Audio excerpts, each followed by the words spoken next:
తెలంగాణ రాష్ట్రానికి కావాల్సింది ఏంటంటే కొత్త బ్రాండ్ల మందు కావాలి. అసలు ఏంది ఈ మనిషి, ఏంది ఈ రాష్ట్ర ముఖ్యమంత్రి, ఏంది అతను మనకి ఇచ్చిన హామీలు ఏంది, ప్రతిపక్షంలో ఉన్నప్పుడు ఈ ముఖ్యమంత్రి గారు మాట్లాడిన మాటలు ఏంది, మనం దేనికి ఇన్స్పైర్ అయినాం, మనం దేనికి ఏమన్నా చెప్పిండా రేవంత్ అన్న అని అనుకున్నాం. ఏం చూసి ఏ మాటలు విని తెలంగాణ బిడ్డలు ఓట్లేసిరంటే ఒక్క మాట అయితే నేను గుర్తు చేయాలనుకుంటున్నా. ఈ వార్త చదివిన తర్వాత తెలంగాణలో కొత్త బ్రాండ్ల మందు అన్నాడు కదా. అయితే ఈ తాగుబోతోడు, ఈ సారన్న మాటలు నేను రిపీట్ చేస్తా ఉన్నా, ఈ తాగుబోతోడు రాష్ట్రాన్నంతా కూడా తాగుబోతులను చేస్తుండు.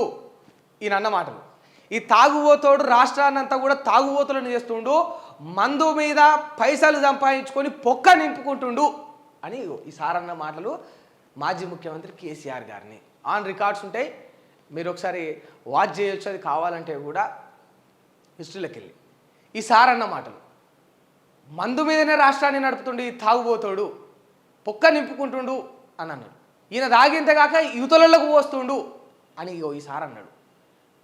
అసలు మద్యం మీద రాష్ట్రాన్ని నడుపుతున్నావు కేసీఆర్, నిన్ను ఎట్లా చేయాలో అట్లా చేస్తా, ఆడబిడ్డల మెడలలో పుస్తెల తాడులు తెగిపోవడానికి నువ్వు ప్రత్యక్షంగా పరోక్షంగా కారణమవుతున్నావు అని చెప్పేసి రేవంత్ రెడ్డి గారే అన్నారు గతంలో.